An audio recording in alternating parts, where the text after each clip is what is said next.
Welcome, everyone, to this surprise episode of the Nietzsche podcast. I decided I had to do an impromptu show to coincide with the release of my band's new album.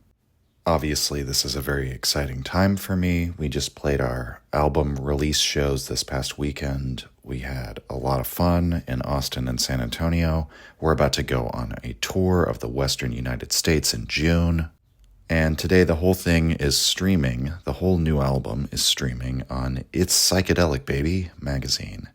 And tomorrow you'll be able to pick up a copy on our Bandcamp. I'll drop all these links in the bio.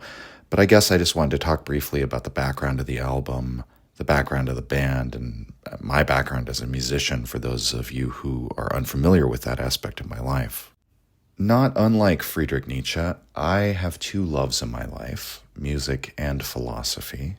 And as early as Nietzsche's first book, we can see this with him, that he's just as concerned with a philological and, yes, philosophical analysis of the culture of ancient Greece as he is with music and the power of music in order to transform a culture. The subtitle of the work is Out of the Spirit of Music, so the birth of tragedy out of the spirit of music. And he sees this whole cultural institution of Greek tragedy emerging from music itself originally. And he's connecting this to the music of Wagner, this current musical movement that could potentially transform the culture. And, throughout Nietzsche's work, he attempts to write musically, to write a musical kind of philosophy.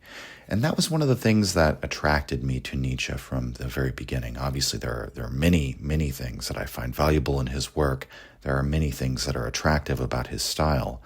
But the philosophical importance of music and the fact that he attempts to write musically and the fact that he's also a composer of music and he sees this great power in art, that all very much attracted me to Nietzsche. And I should say, as a sneak preview of something we're going to get into in the next leg of the season, we're finally going to talk about Heidegger's interpretation of Nietzsche. And there's a whole lecture series on the will to power as art and Nietzsche's viewpoint that the artist is the most perspicuous representative of what will to power means. And so I mention all this as a background to the fact that I really discovered Friedrich Nietzsche's philosophy while I was on tour with my band. I've spoken about this many times. I read Nietzsche when I was younger. I read Nietzsche in college, but I didn't really deeply read Nietzsche until I had the time on these 7, 8, 9-hour drives sometimes to just sit with his work, read and reread his passages, and familiarize myself with all of his books, and begin to cross-reference the ideas and constellate the knowledge. That was when I really sort of started to gain a deep knowledge of Nietzsche. And Beyond Good and Evil, I would say, was the first book that really sort of broke that world open for me philosophically. But Birth of Tragedy was a really important step in that journey too. And I read that book for the first time on tour. And there's a lot of philosophy on art that goes astray precisely for the fact that it's not written by artists. That much of the philosophy of art, whether it comes to us through Schopenhauer or his mortal enemy Hegel, or going all the way back to Plato and Aristotle, usually it's not coming from the perspective of the artist. It's art seen from the outside in, or seen from the point of view of the product, like the end product of the artistic process, rather than the act of creation. And from the very beginning, Birth of Tragedy, it just spoke to me more on that level of addressing art from the perspective of the artist. So, most famously, Nietzsche in Birth of Tragedy is talking about Apollo and Dionysus, this sort of interrelationship, this relation and reaction between the two art forces. But what's really important about that is that he's looking to a sort of physiological state that might be described as an artistic state of mind. So with Apollo, it's dreams, both literal dreams, but also sort of the visions that the oracles have, the oracular priests that are said to come from Apollo. And with Dionysus, on the other hand, it's intoxication. It's ecstasy, self-forgetting, in the throes of dance, music, and also literal intoxication. And that was very, interesting to me because it much better mapped onto the experience with art that we were having, as an underground metal band out on the road than maybe the Apollonian vision of art, which I would say most philosophy of art tends to be preoccupied with. But more than that, Nietzsche was looking at art, again, from the point of view of the artist, of what kind of state of mind brings about a work of art. And one of the interesting things that Heidegger says is that will to power is always something that pushes you out beyond yourself, but is also a means of gathering yourself in the very act of going beyond yourself. And that's a very strange thing to contemplate. But what he essentially means is that Nietzsche's conception of will, far from the Schopenhauerian version of will or the Spinozan version of will, which sort of refracts back into continuing existing as you are, Nietzsche's conception of will is something that pushes you beyond you as you are. And yet, there's a gathering of yourself that happens, that you will become who you are. You will not. It's not about being who you are, being referring to this sort of static, the state of duration that continues exactly the same. No, Nietzsche says you're going to become who you are, that you have an identity that is changing and moving, and as you push out beyond yourself, you are also gathering yourself, you're also structuring and constituting yourself.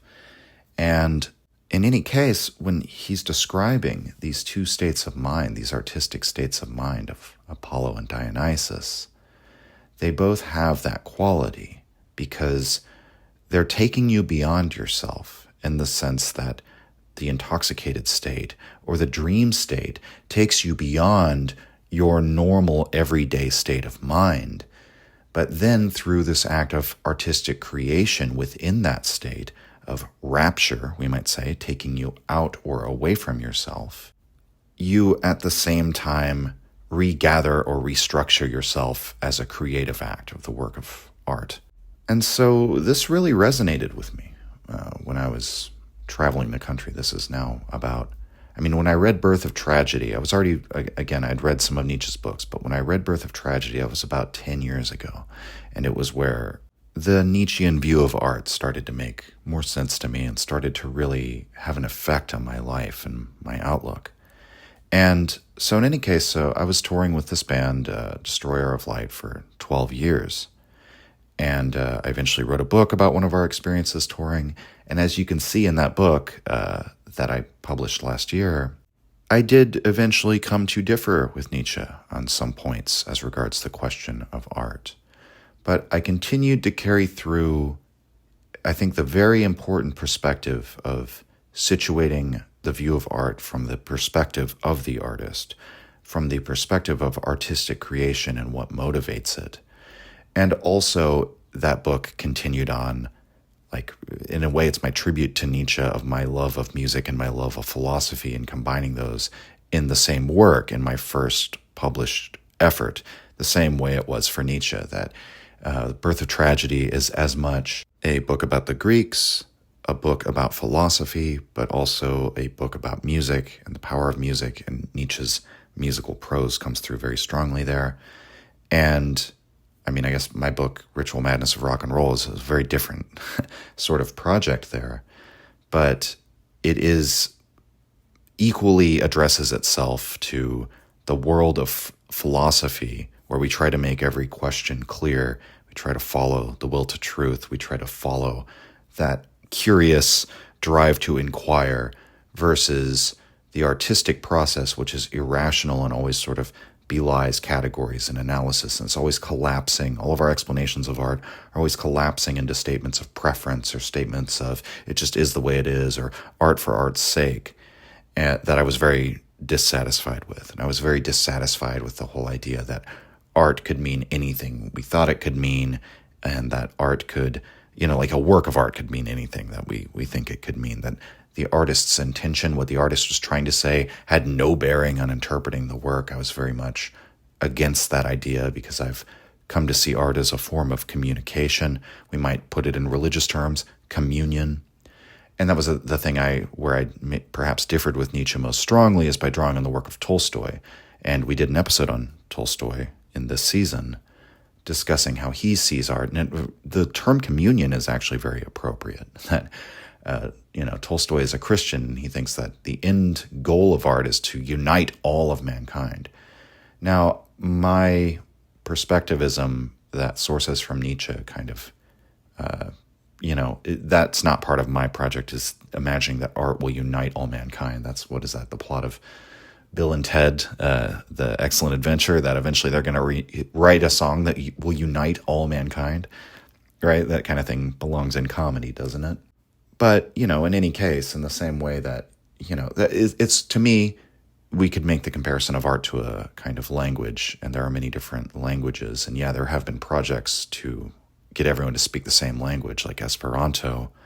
But ultimately, I think a realist view of the human condition would tend to lead us to the proposition that people are going to have many languages because, even within languages, people create dialects and slang.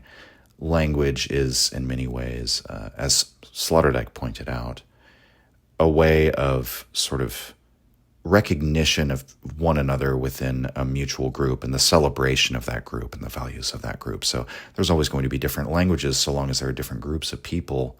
And I guess it would only be from the Christian perspective where you could imagine we will unite all the world, we'll all have the same ideology, maybe then we'll have the same language, maybe we'll be united by the same artistic symbols, and the same religion, the same morality, the same metaphysics, a totalizing idea. I've never been on board with that, really, because for the same reasons that Nietzsche's not on board with that. Above all, because, again, it's unrealistic, it's kind of anti-natural. The nature of life is to be arbitrary, to be different, to be in competition, to set values, to set ranks, to perceive difference, to want to be different, and to be individuating. And the will to power is multiple, it's moving, it's changing, it's dynamic. How could you ever have this static monism? And that really is that tendency in thought of tending to try and compress everything into a unity, into a static monism, is really, that's like the Platonism inherent in thought, that I think Nietzsche's philosophy is a great antidote against that. But nevertheless, within that perspectivist framework, I do think art is a form of communication. And so that was what I was trying to get across in that book. It also came with some of my biography, a bit about the perspective that created this philosophical idea, because I think that's essential. And so that was the way in which I also have married art and philosophy in my life, and, writing this book that has both elements of the novel, which is artistic. It's a nonfiction novel. It's an autobiographical novel, but I write it as a novel in scenes, versus this philosophy of art that's sort of counterposed with it. And in a way, you can see how the perspective that I lived gave rise to that viewpoint. That I think that's really, if I'm postmodern in any ways, that's part of how I am, that I very much believe in being aware of and even sort of putting to the fore the ways in which your views come out of your perspective, out of who and what you are, right? And so I gave a whole theory of art while making it unmistakable, where you couldn't but notice that this is a view coming from a specific kind of person leading a specific kind of life. And so that's one way that I've married music and philosophy. But another way is in my music, so I've written philosophy that's infused with music, and I've written music that's infused with philosophy. And that really started with my next band, Slumbering Sun. Obviously, my last band, Destroyer of Light, the pure traditional doom band, there's obviously some kind of philosophy behind it, but it wasn't as conscious. It wasn't really my project solely. It was more Steve's project. And so this was my chance to convey my own message. And, given everything I've just said about art being a form of communication, I would say there has to be some sort of meaning, some sort of emotional resonance you're trying to achieve with any project for it to really be artistic. And so you might ask, what was the theory behind the band Slumbering Sun, or what was the ideal behind it, something like that. And, it was still in the realm of doom metal, but we kind of went back to the traditional core of that genre while at the same time turning away from a lot of the current tropes that are a lot of the way that people think about genre nowadays is very constrictive. People create subgenres and sub-subgenres and break things up into waves of the first wave, the second wave, the third wave, the fourth wave of this subgenre. And there's a homogeneity that's kind of come over a lot of underground music because it's probably the same kind of dynamic that happens with content creation and the algorithm is, if you like that, you'll love this. So kind of funnel people into more of what they've already heard. And they kind of know what to expect. And that's certainly been happening with doom metal. But if you go back to the founders of the genre, Black Sabbath, and listen to Black Sabbath Volume 4, there's a song on that album called Changes, which is like just kind of a melancholic piano composition, piano and voice. And they've always had little interludes like that. And Earl of Void, who played in the band Reverend Bizarre, once remarked, real life is not all doom and gloom. Doom metal is sort of like about confronting the calamity, the tragedy, the heartbreak of life, but you shouldn't just get sucked into like everything is just meant to bring you down and be melancholia.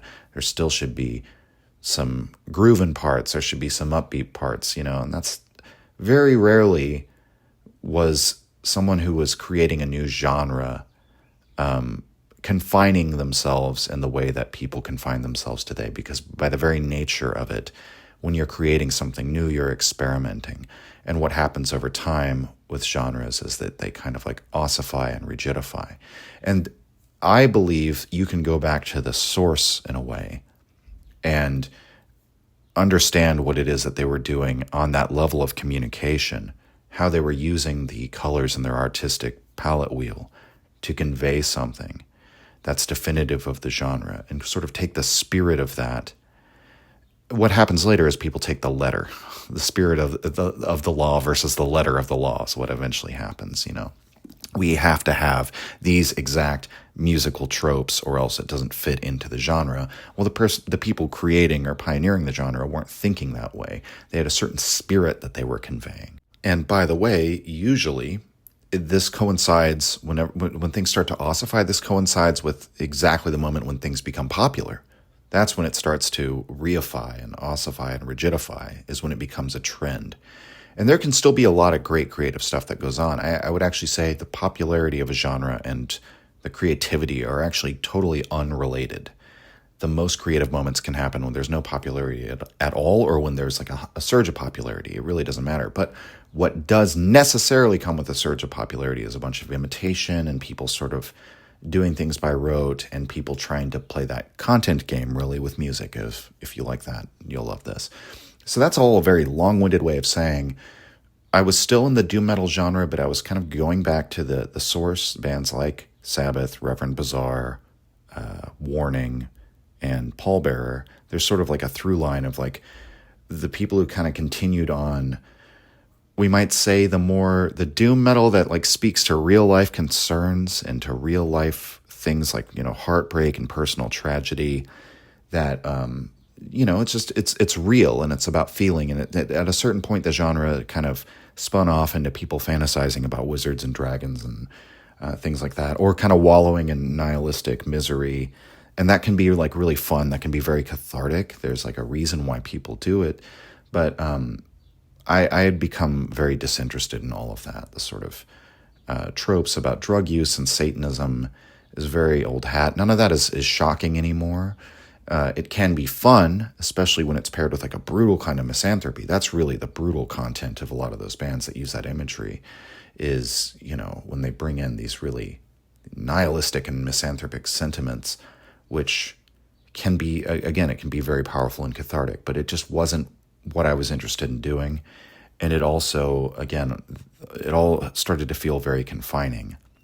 And so by going back to the source, you're also kind of breaking boundaries in a way, which is very odd. It's like going back to the spirit of the tradition allows you to break the boundaries of the letter of the tradition or something like that.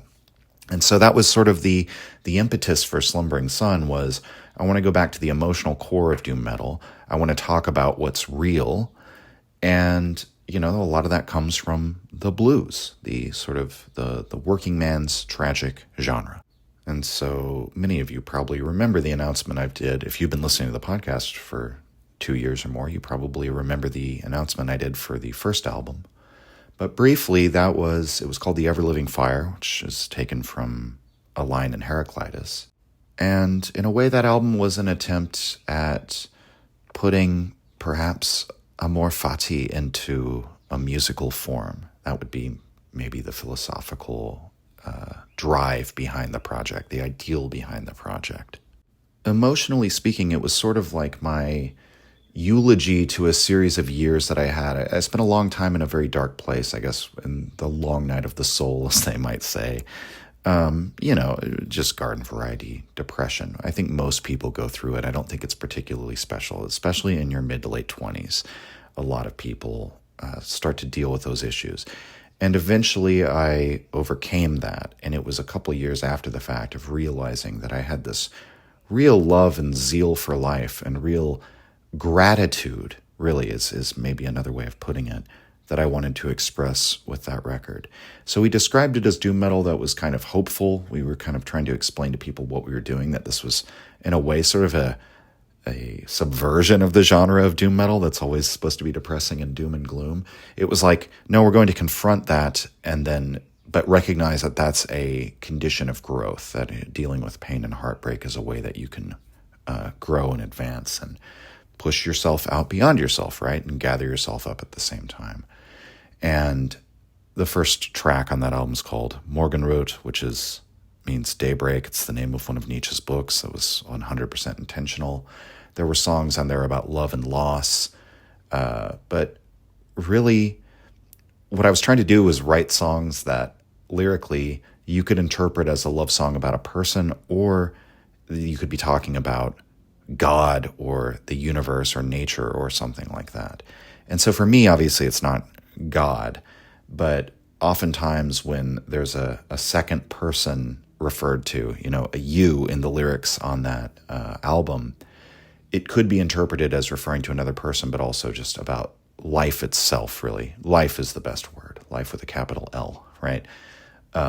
Being in love with life and sort of having a tumultuous love affair with life, you could say, and then sort of writing an album about that, of like what's on the other side of, frankly, depression, something like that, or nihilism. What's on the other side of nihilism? And so, I wrote this album, and it was before we even had assembled a band. I had the ideas for the album, and the songs were created before there was a group of musicians to play the album. So we kind of assembled this band. We released the album before we'd even played a show. And then in the following years, we did a fair bit of touring, not as much as I'd wanted to, but, some of the other members are fairly busy. Garth tours all over the world in Enforcer. Kelsey tours all over the U.S. in Temptress. So in any case, it took us a while to conceive of where we wanted to go next, because initially I didn't really have any plan beyond make this album. It started out as sort of like just a side thing of, I just have an album that I want to make for myself. And then, now I have this whole band that's formed around it. And people really enjoyed the album. It got a great response. So we kind of felt obligated to keep going. And then we decided, well, let's start writing album 2. Let's start writing more songs. Let's write them together as a group of musicians rather than just me and my ideas. So that, by its very nature, changed the direction of the project for album 2. And Starman ended up becoming more of a rock album in many ways. It still holds true to the doomy roots of where it comes from. It still draws on some of those unorthodox influences of the first album, like Celtic folk standards and shoegaze and grunge. But at the same time, we were just more upbeat overall. And there was just more grooving involved, more jamming involved in the songwriting process. Everyone kind of contributed more of their own artistic flair, their own ideas to the direction of the project. And ironically, because, the name obviously is a pun of star and harmony, so, it points to something being harmonious, but the process of making and recording this album was not harmonious. It was actually one of the most difficult albums I've ever made. And the reason for this is that because everyone was so busy with their other projects, it was very hard to find time to practice and just drill the new material and really hone it. We didn't have as much opportunity to play it live before recording it. And so we went into the studio knowing we're not going to really get a finished product out of our initial studio time. But the great thing about modern technology is you don't have to. You can retrack things, you can re-record things. You just have to get the basis of the songs down. So that's what we did. And then that whole process of retracking what we weren't happy with and then adding additional things just ended up taking way, way longer than we anticipated. It probably was about 6 or 7 months, I would say, from the initial recording to actually finishing the final touches we wanted to put onto the album, including all of Kelsey's vocal harmonies. Charlie Anderson played violin. He also plays in a band, Panopticon. That's an incredible band. We added additional percussion. And then after that, the mixing process was also it took a long time. It took a long time to get everything exactly correct. And I don't think we were sending it off to be mastered until around November, December. And we recorded it in January. The initial sessions were in January. So that means the post-production process took about a year. And, it wasn't just the difficulty of the actual process itself. It was also more disharmonious between ourselves. It's one thing when you have one creative dictator who has their artistic vision like I was, and everyone's just sort of, how can I realize your vision? Now that we were more collaborative, you would think that would mean more cooperation, which it does, but it also means, everyone's more invested and they have their own artistic vision, and it makes everyone more of a perfectionist, and it creates the situation where sometimes your artistic visions clash. We'd also tried to push ourselves to do some things that we had maybe we didn't consider them part of our wheelhouse of the band when the band was conceived of. Really it's just the rock influence and going in a more upbeat direction that, it pushed us. It pushed us to into some territory that we didn't think we were going to go with the band.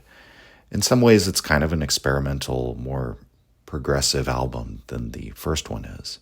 But again, I think if, you go listen to a lot of records from the 60s and 70s who started the rock genre, it's not all the same thing over and over and over again. And I hope people are able to appreciate that and kind of be taken on a journey with this album. That, we're not just going to hit you over the head with the same kind of riff over and over again. We want all of the songs to be kind of a different experience. Although I would say the last song certainly carries on the guiding light of the project, is very much within the milieu of melodic doom metal. It's another, 11-minute song that, we had to include, and it's personally my favorite on the record. And that also is probably the most philosophical song. The thing is, we got a lot more down to earth with the subject matter, where, especially in the sort of first half of the album, it's much more about personal sort of, again, love and loss and that kind of thing. And then it does get more existential on the second half of the record, but even then it's in a more, it's existential in a very personal way. The kinds of struggle with spirituality, personal spirituality, struggle with fears about the future, that kind of thing. But the final track, Wanderlust, that was another, just the same way that Morgan wrote was a reference to Nietzsche. The title's intended to be a reference to Nietzsche and his character of the wanderer. And I've written just many songs like this, usually inspired by my own hiking or sort of like wandering out in the mountains, and which Nietzsche very much loved to do as well, where I very much have come to identify with that kind of wanderer persona that Nietzsche created for himself. And I think very often of his remark in Ecce Homo that he discovered the eternal return 6,000 feet above man and time, that there is something about being literally physically elevated above the ordinary world into this world that seems to be closer to the heavens and yet still starkly part of nature, right? Nothing otherworldly about it. And it's from like that higher perspective, that bird's eye view, when you kind of, I think, are more open to insights. And part of it is the solitude and the physical activity and all of that I think is very important for generating ideas as well. But I very much resonate with that. And the song very much deals with that kind of subject matter. Surveying the state of the world, and there are some of those existential fears about what's happening to nature and what's happening to mankind, but just retreating into solitude. But it kind of turns on its head at the end of the desire to reach out and find another soul to share existence with, basically. And so it's sort of a combination of the more abstract, high-flying philosophical concerns with the very personal concerns, the very personal sort of tragedies and travails and joys and triumphs of one's own life. And I hope that we succeeded in conveying that in Starmany.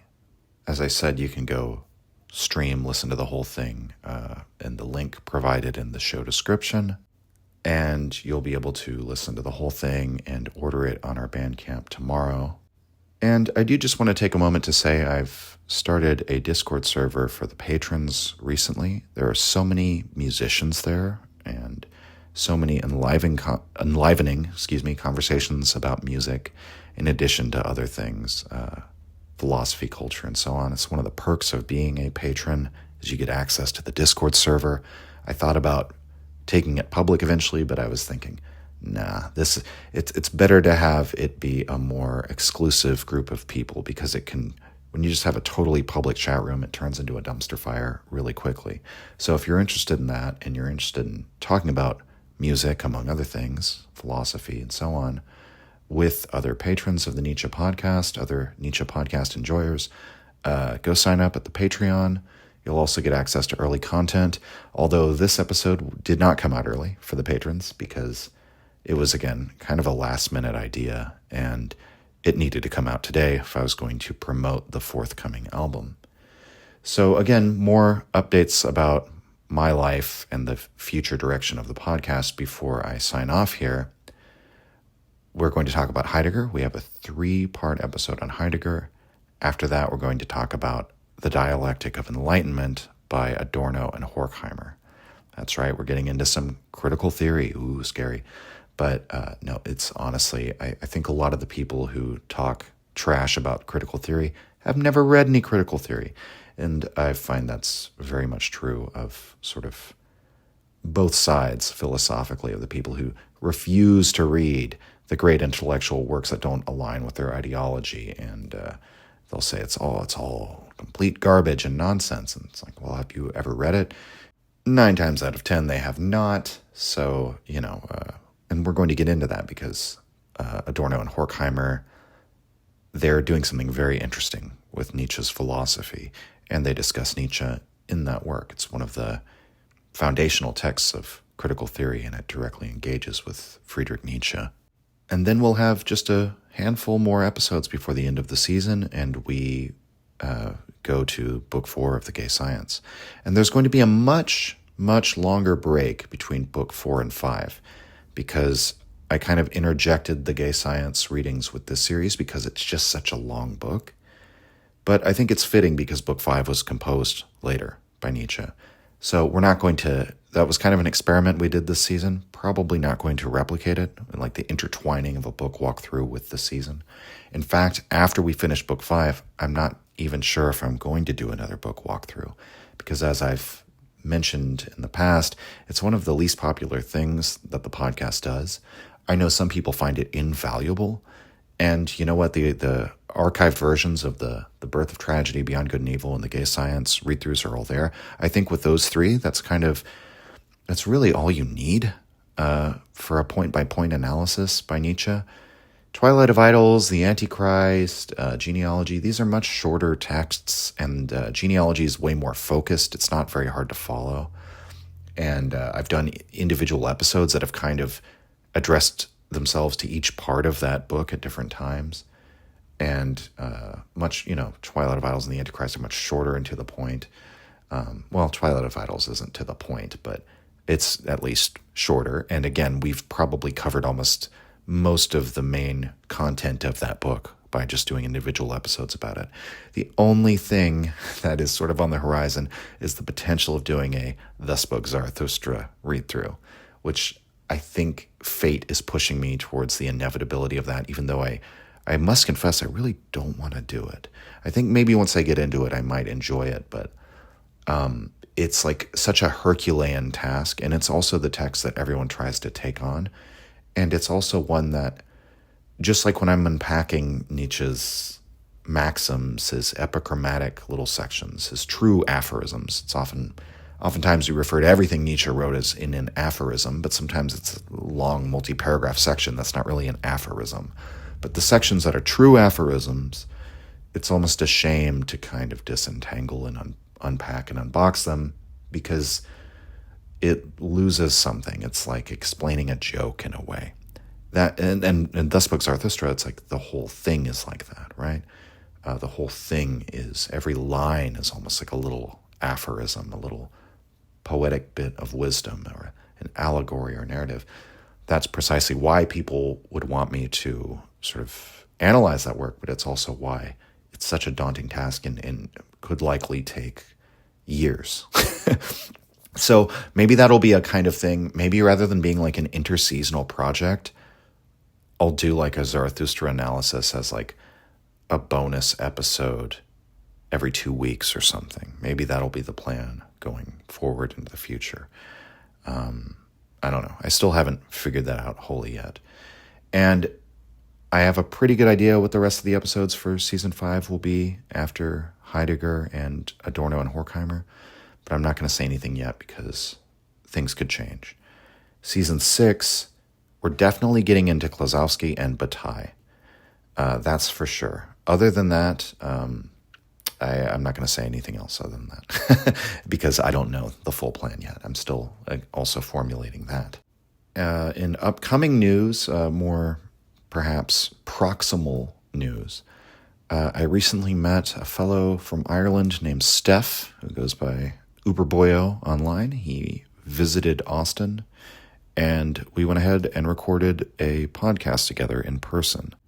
That will come out, I'm not exactly sure, but in the near future. As far as the interseasonal content, because obviously we just finished book 3 of The Gay Science, the last leg of the season is not going to start immediately. I'm going to have a couple releases here and there, and maybe take a week off as well. Just so I can, because, I'm going on tour, as I said. So we have Starman on, we just pressed 300 vinyl records of it, so we got to sell them. And the best way to do that is to take the show on the road. So perhaps I'll post the tour dates or a link to that. You'll probably be able to find it online. But, I'm going to be gone from the beginning of June pretty much until I'll be getting back halfway through the last week of June is when I'll get to Austin. So I need to be ahead of the game with the podcast.